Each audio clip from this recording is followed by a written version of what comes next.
Hello there and welcome, I'm glad you could make it on this trip to one of Britain's deadliest places. Now keep your wits about you in this strange and distant land as we go on a quest to find the great British land. A couple housekeeping tips I need to quickly mention. Please don't flash photography, you'll only draw attention. Soak yourself in aftershave and use it as a mask, and put this skin tight t-shirt on to act as camouflage. Now that's all been covered, we're ready to get started. There's a pack of lads now, just look at their markings. Their unique tattoos differ them from rival gangs. A bunch of Chinese symbols and a couple tribal bands. There's 6 of them in total, and though they're mostly social, they're likely to attack another pack if they're not local. They operate collectively and often have a tendency to urinate in public places just to mark their territory. Welcome to the jungle, it's a hostile terrain, a dangerous location full of predators and prey. It may not seem that way to you, especially in the day, but when night falls it turns into a very different place.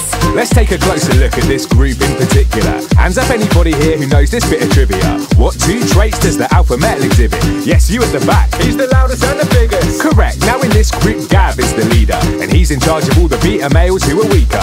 When it comes to where to go, he makes the selection, and when he cracks a joke, they all laugh without exception. The female of the species also has degrees of status, but their rank is measured on a slightly different basis. The queen bee is usually the one who's most attractive, so being alpha lad comes with another big advantage. The system is accepted and must always be respected, as failure to comply can cause a lad to get ejected. This might not seem fair to you, and I agree it isn't, but out here in the jungle it's survival of the fittest. Welcome to the jungle, it's a hostile terrain, a dangerous location full of predators and prey.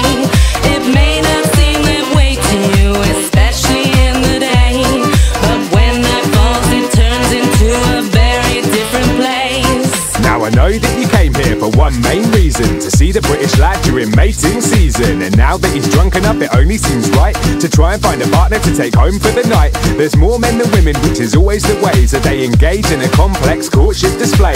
This can range from anything from dancing and posing to telling her about the kind of car that he's owning. Don't look now, but I think we've got a match. Gav spotted Tracy and she thinks he's a catch. They're grinding on the dance floor, but just before they leave, they're greeted by her ex-mating partner called Steve. Neither will back down, so a violent fight ensues, where everything from foreheads to beer bottles are used. Steve is victorious, so on this occasion Gav goes home with a kebab to watch Base Station. Welcome to the jungle, it's a hostile terrain, a dangerous location full of predators and prey. It may not seem that way to you, especially in the day, but when night falls it turns into a very different place. I know it's bad, I wanna be a lad, I wanna drink like lads, think like lads, it's sad. I know it's bad, I wanna be a lad, I wanna crawl like lads, it's mad.